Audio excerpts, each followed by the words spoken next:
हाय बच्चों, कैसे हैं आप सभी लोग। आशा करता हूँ सभी लोग अच्छे होंगे। तो आप सभी को सबसे पहले हमारे YouTube channel 1B online class में सभी का स्वागत है। तो बच्चों, जैसा कि मैंने जो है क्लास 10 का फिजिक्स तो स्टार्ट कर दिया था, लेकिन भी केमिस्ट्री जो है नहीं स्टार्ट हुई। तो आज से केमिस्ट्री का स्टार्टअप मैंने किया है 1 जनवरी से। तो आप सभी को नए वर्ष की हार्दिक शुभकामनाएं और हार्दिक बधाई हो। तो आइए, मैं आज जो है क्लास 10 का जो पहला टॉपिक है रासायनिक अभिक्रिया ना, रासायनिक अभिक्रिया, इसमें आपको सिखाऊंगा रिएक्शन, जो आपको परीक्षा में आता है। मोस्ट चीजें पढ़ाऊंगा जो आपको परीक्षा में हूबहू देखने को मिलेंगे। आपको सिखाऊंगा कि अभिक्रिया कैसे संतुलित किया जाता है। पहले मैं इससे पहले एक वीडियो मैं आपको डाला हूं, वो कहते हैं उसको रिएक्शन का बाप, उसका नाम होगा, उसको आप जरूर देखिएगा। वो देखेंगे तो आपको रिएक्शन बनाना का हो जाएगा, आसान हो जाएगा। आइए मैं समझाता हूँ। पहले देखो रासायनिक अभिक्रिया होते कहाँ, यहाँ मैं लिख दिया हूँ ताकि वीडियो लंबा ना हो। देखिएगा, जब एक या एक से अधिक, जब पदार्थ का हो, जब एक या एक से अधिक पदार्थ परस्पर क्या करते हैं, परस्पर अभिक्रिया करते हैं तो नए पदार्थ बनते हैं। जब एक या एक से अधिक पदार्थ परस्पर अभिक्रिया करके नए पदार्थ बनाते हैं तो उसे क्या बोलते हैं, रासायनिक अभिक्रिया करते हैं।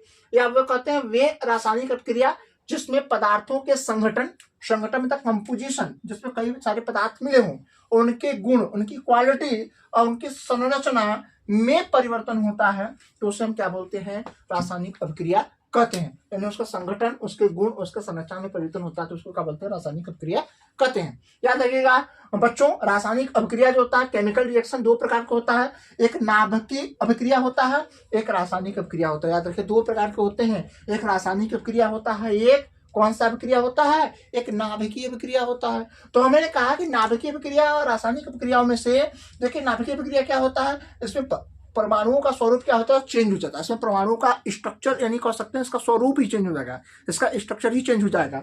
और कह सकते हैं एक प्रकार का परमाणु दूसरे प्रकार के परमाणुओं में क्या हो जाता है, परिवर्तन हो जाता है। उसको बोलते हैं क्या हो, नाभिकीय अभिक्रिया बोलते हैं। जबकि रासायनिक अभिक्रिया क्या होता है, रासायनिक अभिक्रिया में केवल बाह्यतम कोश के इलेक्ट्रॉन ही भाग लेते हैं, उससे बोलते हैं रासायनिक अभिक्रिया। तो हमें इस वाले जो है चैप्टर में वाली क्या पढ़ना है, रासायनिक अभिक्रिया पढ़ना है। कैसे, हम केवल बाह्यतम कोश के इलेक्ट्रॉन भाग लेते हैं। जैसे यहाँ एग्जाम्पल में समझा रहा हूँ, जैसे आप NaCl जानते होंगे बच्चों। तो NaCl में जैसे An जो है, ये क्या धातु है, इसके बाह्य कोश में एक इलेक्ट्रॉन जो होता है ना, और क्लोरीन के बाह्य कोश में 7 इलेक्ट्रॉन होते हैं। कितने इलेक्ट्रॉन होते हैं, 7 होते हैं बच्चों ना। अब क्या होता है, अब इसका जो है अपना ये इलेक्ट्रॉन किसको करेगा, इसको त्याग देगा। जब इसके पास त्याग देंगे तो इसके पास 8 इलेक्ट्रॉन हो जाएंगे। और इसके पास देखिए 2 8, सॉरी पहले कितना था, पहले इसके पास 2 8 1 था, तो एक यहाँ चला जाएगा तो कितना बचेगा, केवल 2 8 बचेगा। और इसके पास 2 8, पहले 7 था लेकिन अब 2 8 8 हो जाएगा। यहाँ पहले इतना था, अब 2 और केवल 8 बचेगा। समझ में आ गया, ये समझ में आ गया इस तरीके से। तो केवल बाह्य कोश का इलेक्ट्रॉन भाग लेते हैं तो उसको बोलते हैं रासायनिक अभिक्रिया। तो बच्चों देखिएगा, स्क्रीनशॉट लीजिए, मैं थोड़ा सा आइए मैं दिखाता हूँ उसके संगठन, गुणों, संरचना में परिवर्तन कैसा होता है, रिएक्शन के माध्यम से समझाता हूँ। आइए मैं एक एग्जांपल लेता हूँ ताकि आपको समझाने के लिए ना। आइए मैं समझाता हूँ। देखिए यहाँ है, यह है जिंक ऑक्साइड, क्लियर है। अब उसके बाद यह है H2SO4, ठीक है, इसको बोलते हैं सल्फ्यूरिक अम्ल बोलते हैं। अब आपको मैं एक चीज समझाऊं, अच्छे से समझने का प्रयास करिएगा। अब इसके बाद में, अब यहाँ देखिए कैसे यहाँ रिएक्शन बनेगा, आप समझिएगा अच्छे से। जो इसके पिछले वाला मैंने एक वीडियो डाला है उसको जरूर देखिएगा। उस वीडियो का नाम है रिएक्शन का बाप, उसको जरूर देखिएगा। वो समझ में आ गया तो आपको रिएक्शन समझाना, मतलब समझना और आसान हो जाएगा। रिएक्शन बाप का नाम वीडियो होगा, उसको जरूर देखिएगा बच्चों। आइए समझाता हूँ। अब मैं आपको समझाऊं कि इसमें देखिएगा, जैसे जिंक क्या है, जिंक देखिएगा ये धातु है, ये 2 देता है। तो मैंने इसके पहले बताया था कि जो सल्फर होता है वो 2 लेता है। तो 2 देने वाला का जो बांड होगा 2 लेने वाले के साथ बन जाएगा। समझ में आया बातें, स्पष्ट हुआ। मैं और अच्छे समझाऊंगा कि ये 2 देने वाला है जबकि ये सल्फर 2 लेने वाला है, तो इसका संबंध इसके साथ बन जाएगा। और ये दोनों आपस में क्या बना लेंगे, एक बॉन्ड बना लेंगे इस तरीके से ना।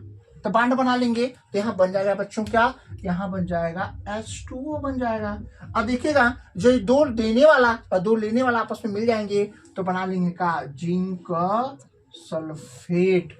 तो एक बना जिंक सल्फेट प्लस वहां जो बनेगा वो H2O बन गया। स्पष्ट हुआ? समझ में आया कितना सरल है? बस इतना देखना है। तो इसमें देखिएगा आप, हमने बताया था ना बाह्य को, जो हमने एक जो है कि जो है कि बोरबरी के नियम के अनुसार पे मैंने एक इलेक्ट्रॉनिक विन्यास डाला है। वो इलेक्ट्रॉनिक विन्यास 130 तत्वों का है। आप उसको जरूर बच्चों देख लीजिएगा।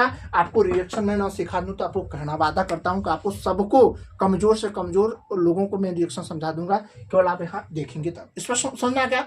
आइए मैं एक और रिएक्शन लेता हूं जिससे आपको और स्पष्ट समझ में आ जाएगा। देखिएगा, जैसे मैं यहाँ बात स्पष्ट हो गई सबको, यहाँ बात स्पष्ट हो गई न होगी तो इसका एक और तरीका है, मैं तोड़कर आपको समझा सकता हूं जिससे आप और अच्छे से समझ पाएंगे। देखिए, आखिर ये तरीका समझ में आ गया होगा तो अच्छी बात है, और नहीं समझ में आ गया आप इसको अच्छे से देख लीजिए। मैं और एक दूसरा तरीका बताता हूँ समझाने का। कैसे? आइए बच्चों समझाता हूँ कैसे। देखिए, ये है, देखो जिंक ऑक्साइड है प्लस दूसरा है H2SO4। बच्चों अब इसको तोड़ लीजिए दो भागों में, जिंक अलग कर लीजिए और ऑक्सीजन अलग कर लीजिए। इसको भी दो भागों में तोड़ लीजिए, H2 अलग कर लीजिए, SO4 अलग कर लीजिए। मैं ये भी बताया हूं कि नियम वही लगेगा रिएक्शन के बाप वाला का। देखिए, हमने कहा भैया ये दो प्लस लेने वाला, ये दो माइनस लेने वाला, ये देने वाला लेने वाला दोनों अपन बना लेंगे तो बन जाएगा क्या? जिंक सल्फेट बन जाएगा। और ये आपस में दोनों देखिएगा, ये देखिए इस तरीके से बना लेंगे तो बन जाएगा हजल बन जाएगा। समझ में आ गया?